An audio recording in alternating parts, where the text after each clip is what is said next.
You're listening to the Clean Comedy Podcast with JamesDCreviston and LukeLacoy.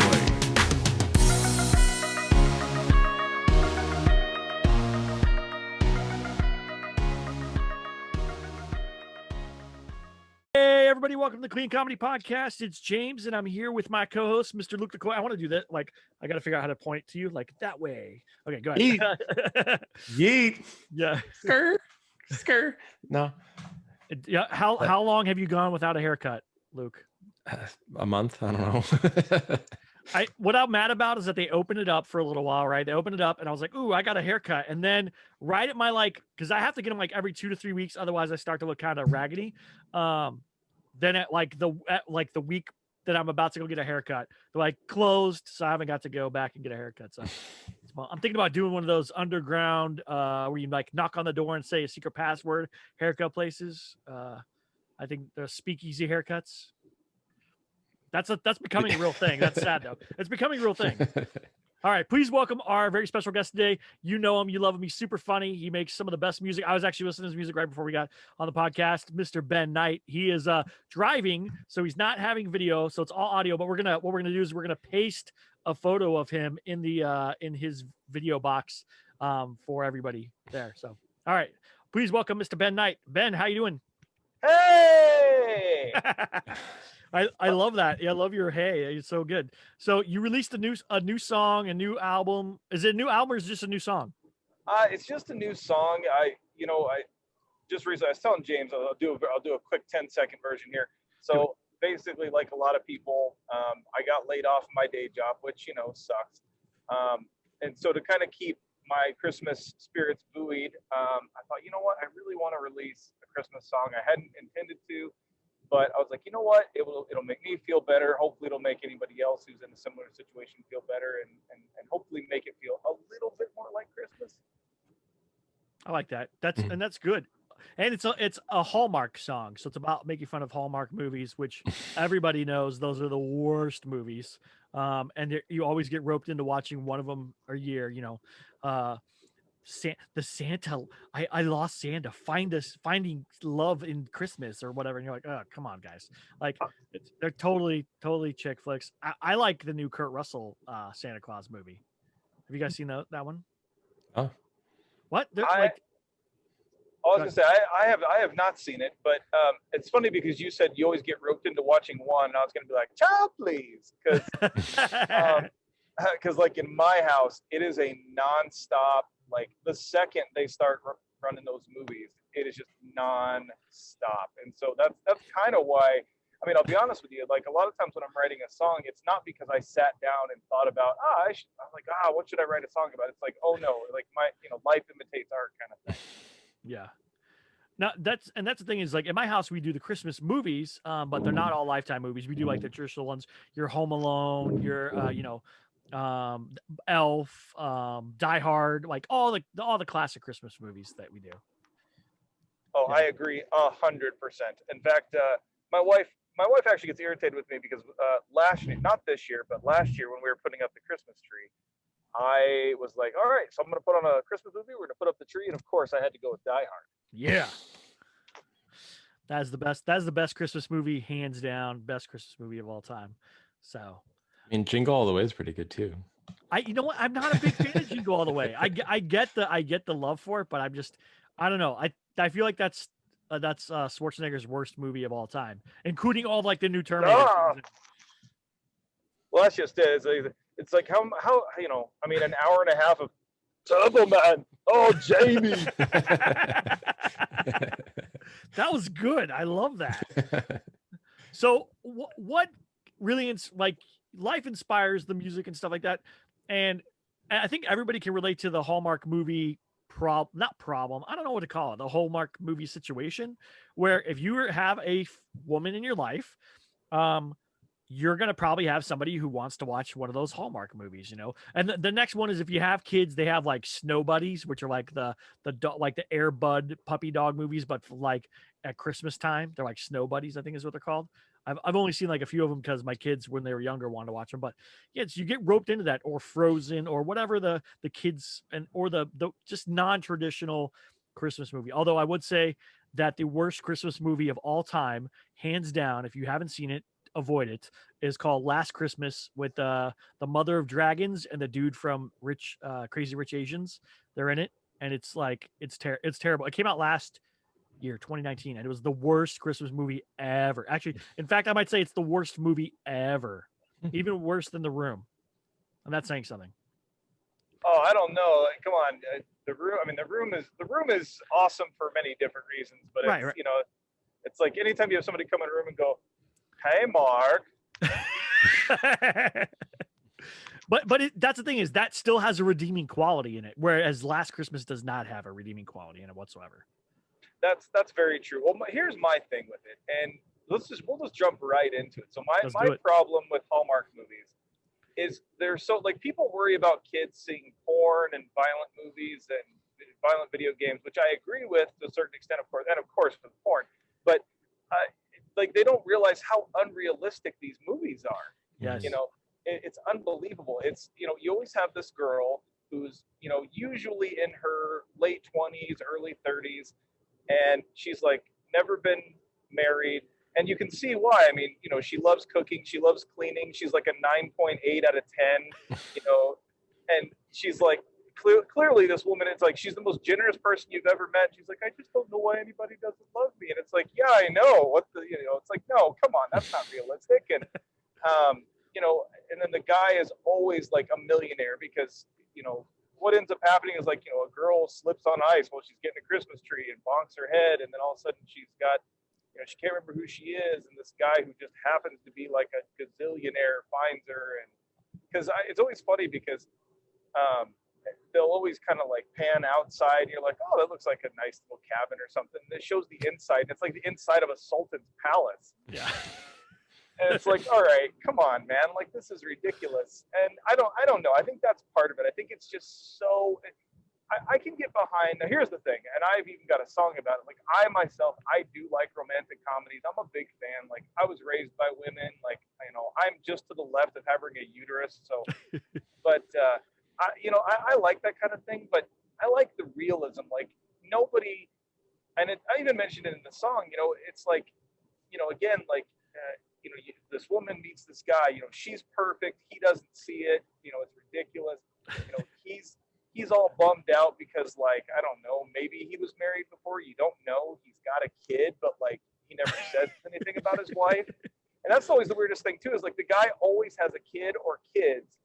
Clearly, he was married at one point. He may or may not be wearing a wedding ring, but they never mention the mom or the wife.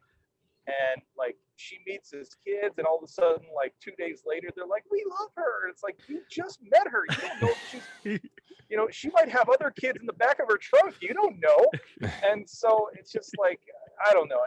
It's just so unrealistic. It's unbelievable. Yeah, no, 100%. And that's all those kind of like movies like that. And then that comes back around to like Lifetime movies where the husband's always a jerk and the wife murders him, and like you're like, yeah, I could see why she murdered him. Like, I get it. Like, and then like women trying to figure out how to justify murdering their husband. They're like, yeah, all right. He did call me a name the other day. I think he deserves to be stabbed 37 times. It's like, no, that's not how that works. But those movies are very unrealistic, and they give people false expectations. Speaking of movies and violent video games, though, I got carded twice this week while buying video games. So I got carded for an M for mature game, two M for mature games. One was Ghost Recon Wildlands, and the second one was Days Gone. And they were like, can I see your ID? We need to scan it. I was like, for what? Like, for this video game. And I was like, really? Okay. All right. Well, so we're getting to a point of nanny state, I guess. They're going to start carding people all right, before I tell you a joke, I need to scan your ID to make sure that you can get your jokes and stuff, you know? I don't know what the world's coming to. What is your favorite Christmas movie, Ben? Favorite Christmas movie? That's a tough one because there are so many really good ones. And here's where I'm gonna, and what's funny, you know, this being a comedy podcast, I'm gonna lose some of your listeners right now because I'm gonna lay down a nuclear blast that's gonna hurt a lot of people's feelings. All right. I can tell you one of my least favorites that I thought was one of my favorites until my wife and I watched it the other night, and I hadn't seen it in years. I watched the movie Scrooged, and I was so bummed out by the end of the movie. I used to think it was like a classic. I'm like, oh, this movie is so good, and like, I get about halfway through it, and I'm like, oh my gosh, this movie is so hard to sit through. Now, there's some stuff that's funny, like, you know, like the thing that always cracks me up is like, and I'm assuming you guys have seen the movie Scrooge. Yeah.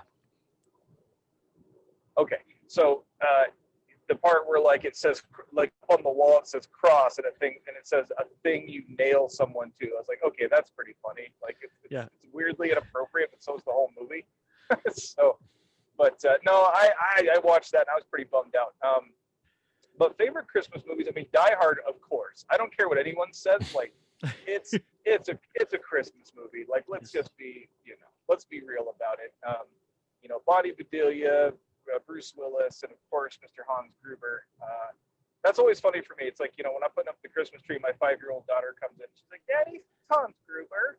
I'm like, oh, he's a guy that's about to go out the window in about 10 minutes. Hans? Yeah.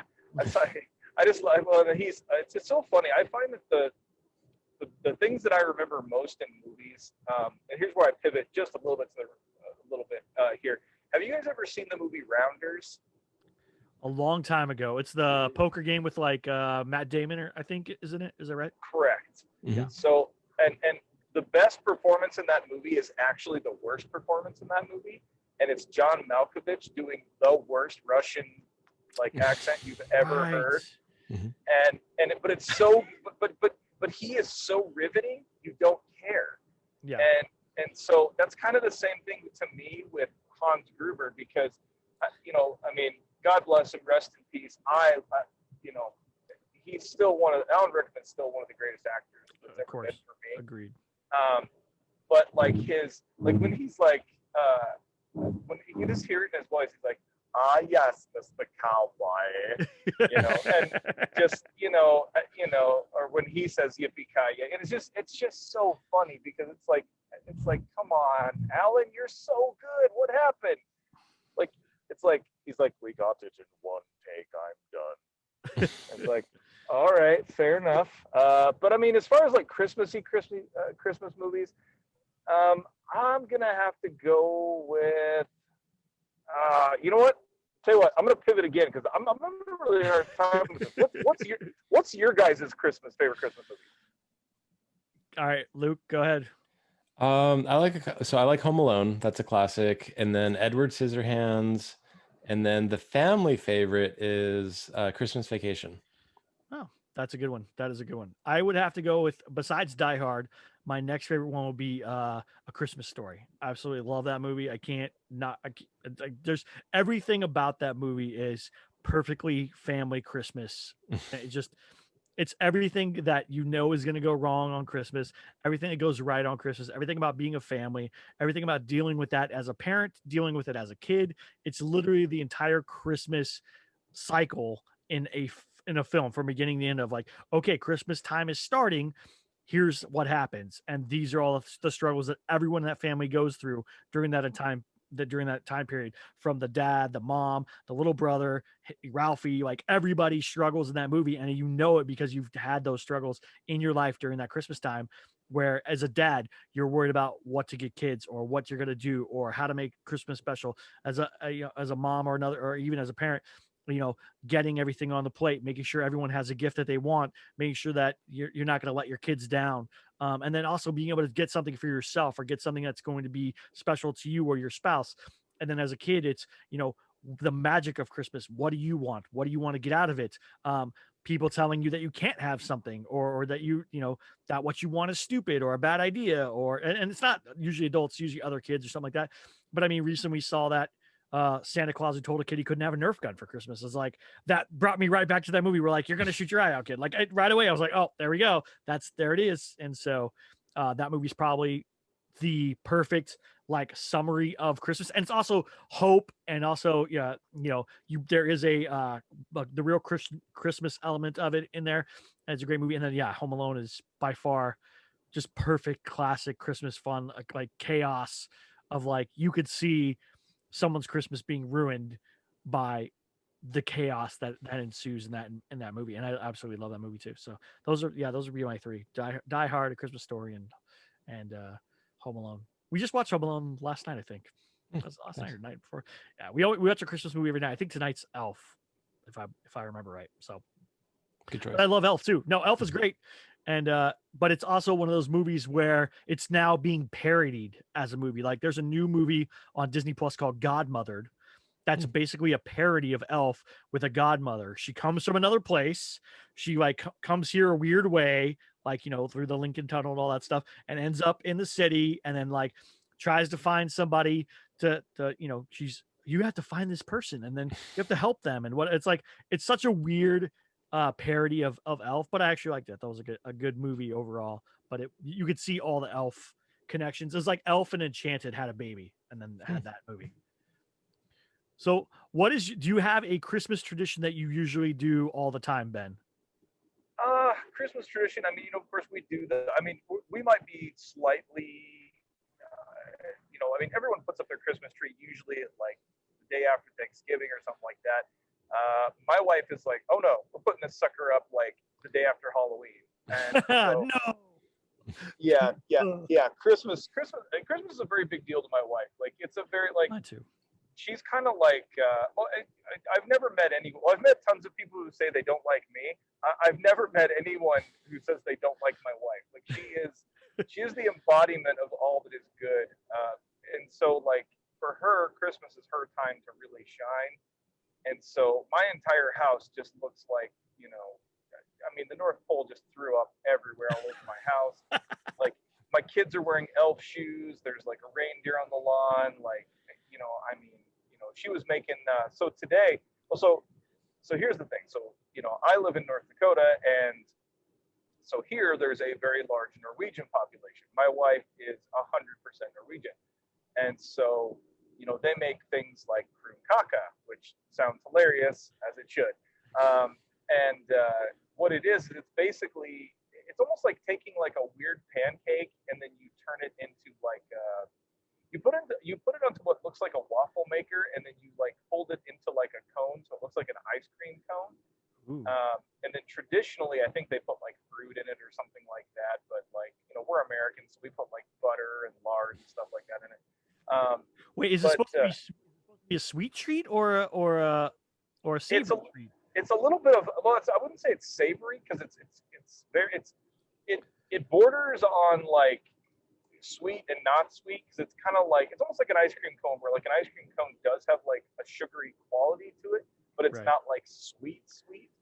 But things like that, I mean, you know, my wife we're very big on, like, we bake a lot, we make a lot of Christmas treats, and you know, of course, like, you know, this time of year, especially this year, you know, I mean, we try to be as generous as we can, you know, try to do like you know, whether it's like trying to think of I can't think of the program, but basically it's like, you know, we do those shoe boxes where you send, you know, not necessarily toys, but like clothing or pencils, paper, and things to kids in Africa or things like that. So that's always big for us. You know, we try to do as much as we can, even in the worst of times. And, I don't know. I think, you know, like I said, I think pretty much the same as everybody, you know, Christmas movies and things like that. By the way, I did think about, finally, what my favorite Christmas movies are. I definitely have to go with Die Hard. That's definitely in there. I do really like Elf. I think that was. That's great. I don't think you could have cast anyone better for that role. And that was also kind of Jon Favreau. That was almost like Jon Favreau's re-coming out party again. You know, like he came out with Swingers and that kind of stuff. And then all of a sudden it's like, oh yeah, Jon Favreau. And then all of a sudden he's doing Iron Man. Elf has kind of become a good one in the Christmas rotation. I kind of go really untraditionally. I don't know if this is necessarily a top 3 or a top 5, but like, I really like the movie Family Man with Nicolas Cage. That's a good movie. I forget about that movie. You're right. That's a great movie. Isn't Tay Leone in that movie? Tay Leone is in that movie. Yeah, that's right. It's one of those movies where it's like, people go, you think of that as a Christmas movie? It's like, well, kind of. I mean, it is. It kind of is. And it's honestly a little bit depressing, but like, it's, I don't know. There's just something about Nicolas Cage. Like, I mean, I think we can all agree. Like anyone who says that Nicolas Cage is a great actor is out of their mind. I mean, he's not like a horrible actor, but he's just, I don't know. Nicolas Cage is in the same realm as like Bruce Willis or Jason Statham. Like they only know how to do one thing. They're really good at that one thing. I was gonna say he's good at being Nicolas Cage in a movie. That's what he's awesome at. So in that role, he's an amazing actor as Nicolas Cage in a movie. Well, this is what I'm saying. Like it's just like, you know, it's because it's just so unrealistic and he's so out. I mean, we all know the stuff from like, you know, whatever it is, Vampire's Kiss or wherever, where he's like A, B, C, D, you know, going through the alphabet and all that stuff. But like, yeah, he's a classic. He's a treasure. I want to see a Keanu Reeves Christmas movie. That's what we need. That's what America doesn't have yet, is a Keanu Reeves Christmas movie. He doesn't have one. It's John Wick Christmas Carol, and it's like John Wick has to go hunt down somebody who tried to kill Santa Claus. John Candlewick. Oh yes.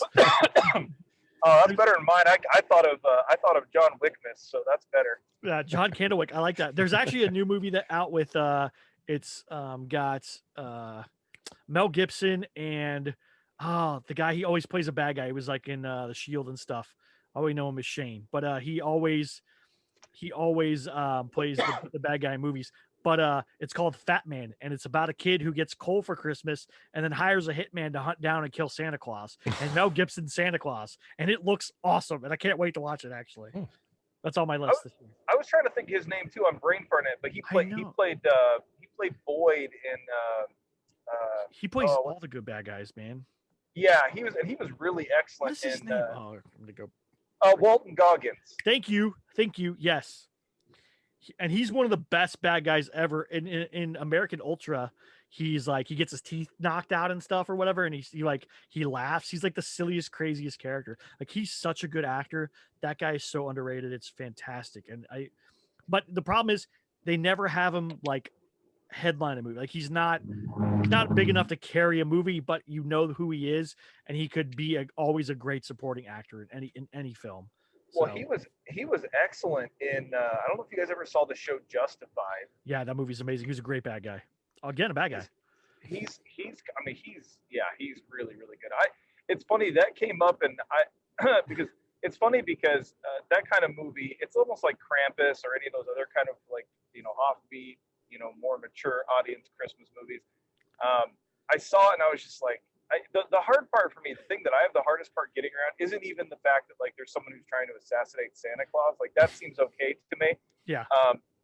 It's the part that I let me ask you this, and this is again another weird turn, but I just feel like Mel Gibson hasn't been in movie jail long enough yet. Like it's still kind of just like anytime a movie comes out with him, I'm just like When's the last time he made a movie though? Because he had all the stuff that happened in Malibu, and then I didn't hear from him for a while. And then this is the first movie that I know of that he's done in a while. Did he do another movie before this? He's had a few come out over the last few years. I think they've been more indie-ish. Like he's always playing like he always plays like a grizzled. Like to me, he keeps remaking. I think he did that movie. Was it Payback?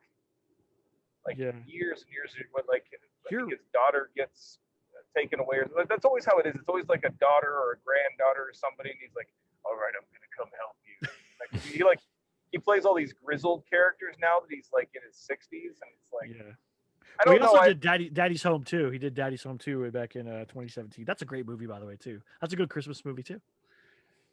Yeah, and it's hard because, like I said, it's one of those things where like I mean, it's hard to not love. I mean, like you go back. I mean, we talked about Die Hard, but I mean, you go back and watch Lethal Weapon. It's like, oh, you can't help but love the guy. I mean, you know, I mean, yes, he's got the hair of like somebody. I mean, he's got like a woman's hair from the '80s, but like it's. But honestly, he kind of. What's really weird.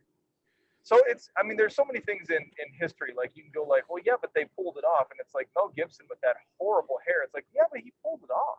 He did pull it off, and even the fight scene in the rain in the front yard at the end of Lethal Weapon is just amazing with him. Like he's just that movie made Mel Gibson. He made, and just like, you know, Die Hard made Bruce Willis the Bruce Willis guy. Like first he was doing he was a cop, love interest type guy, and then he's an action hero, and that's what we know him as now. Now Bruce Willis is an action hero. You're not going to see him in a campy romantic movie anymore. Like, he's gonna be the hero and everything. And so it's like if we try to go back and put Stallone or Schwarzenegger in a rom-com, that's not gonna you're not gonna see that movie. That movie's not gonna happen. Well, there's certain things that we just accept and that we're just okay with.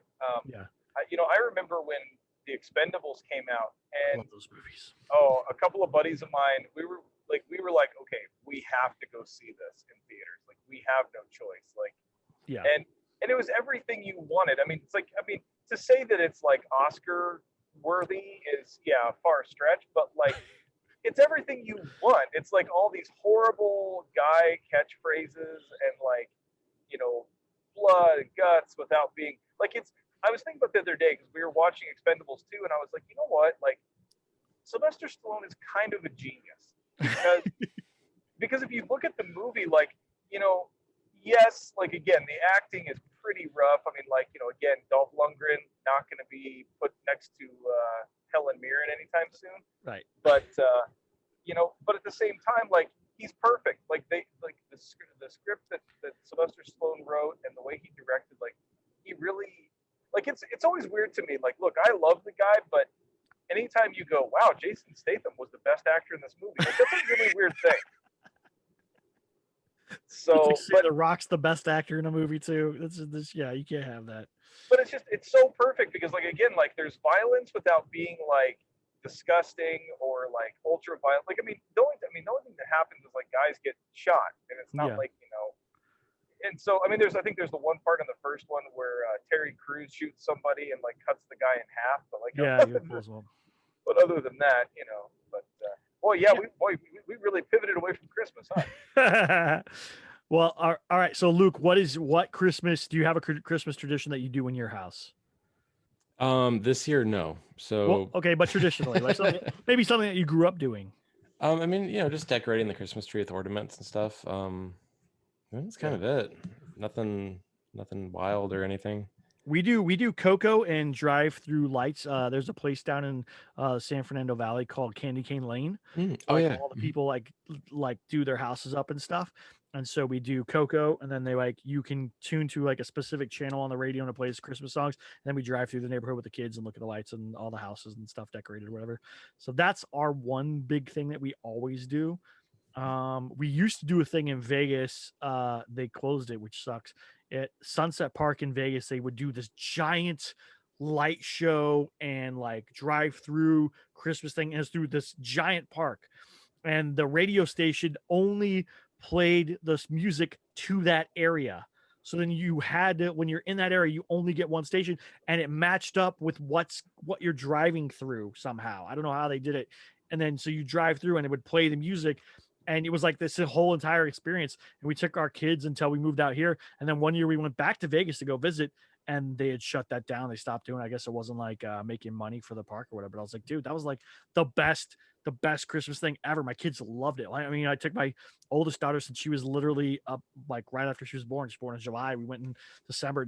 She loved it. So that's one thing we do. So Christmas lights and stuff driving around, it's one of those things that's just super important. And this year, more than any year ever, family, spending time with people as much as you possibly can is obviously a big deal, and it's obviously something that we all need to do. I'm grateful every day that I still get to spend time with my family. I know some people aren't as lucky, and some people don't get to go see their family because of everything that's happened in 2020. And I'm hoping that by this time next year in 2021, this will all be a distant memory, and no one will remember it, and no one will. It'll just be a nightmare that we had to live through for 1 year and be like, okay, we're back to normal now, So I'm hoping that that's the case.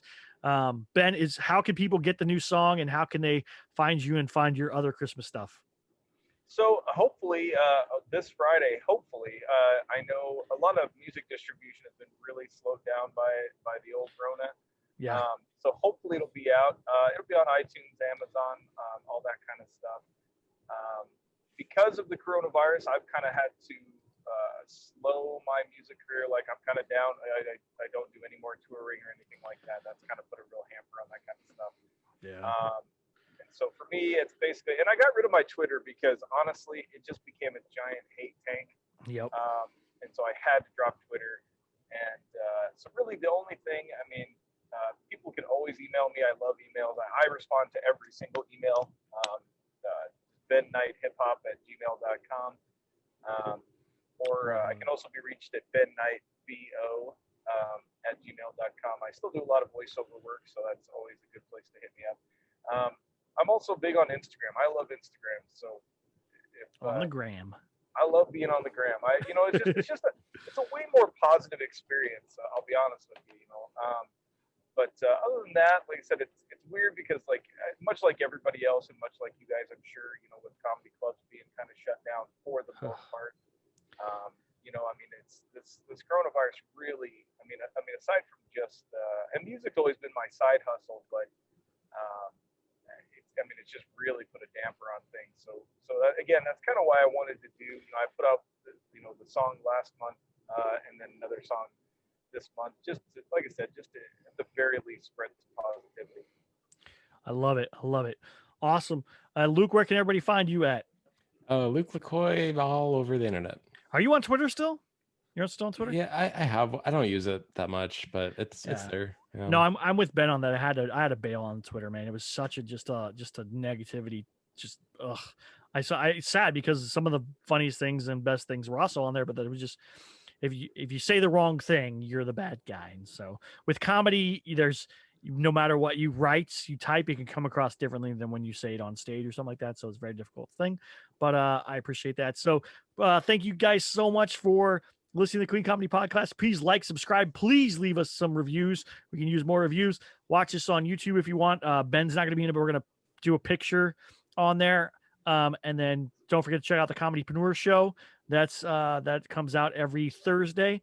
And then if you guys really enjoy news comedy or political comedy, not so much political comedy. It's news political comedy from two Australian gentlemen that I help write and produce. It's called WTF Happened in America this week. It's very funny. We just recorded a new episode this week, and we keep up on current events and we make fun of them. So enjoy all of those things. Please like, subscribe, have a wonderful week, and have a happy holiday. Whether it's Hanukkah, Christmas, Kwanzaa, whatever you celebrate, have a happy holiday season. We appreciate you guys listening, and stay positive, be happy, and we care about you very much. Thank you guys so much. Have a great week. Bye.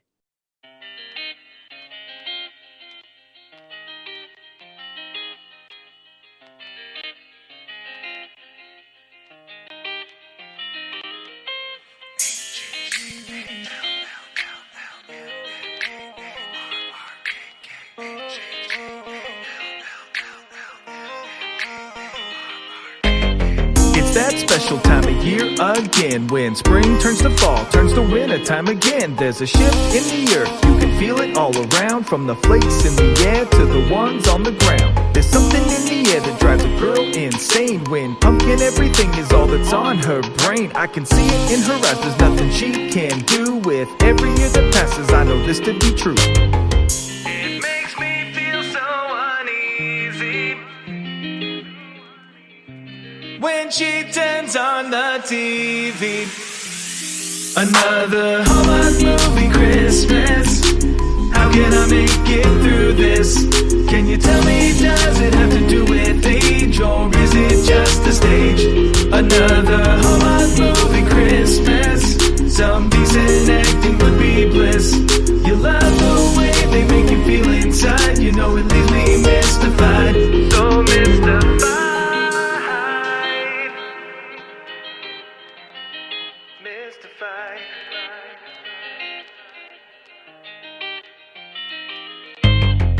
Got a single dad who works too hard. He doesn't have the time for love or a Christmas card. He's all but humbuggish cause he just can't see the next love of his life at the office party. The next thing you know, she's got him changing his ways. She falls in love with his kid after a couple of days. There's a misunderstanding that tears them apart, but at the end they come together after changes apart. It's just a little too cheesy. That channel's not there to please me. Another Hallmark Movie Christmas. How can I make it through this? Can you you tell me, does it have to do with age, or is it just a stage? Another Hallmark movie Christmas. Some decent acting would be bliss. You love the way they make you feel inside. You know it leaves me mystified. I know they bring a smile to her face, but in the court of Christmas law, I think that I've got a case. It's not that I don't see how these movies have their appeal, but I have yet to find just one where any feelings are real. And it's another Hallmark movie Christmas. How can I make it through this? Can someone tell me who wrote these scripts? Because they got me losing it. Another Hallmark movie Christmas. If I could have just one wish, if every year we have to watch this stuff, can Die Hard make the cut? Make the cut. Make the cut.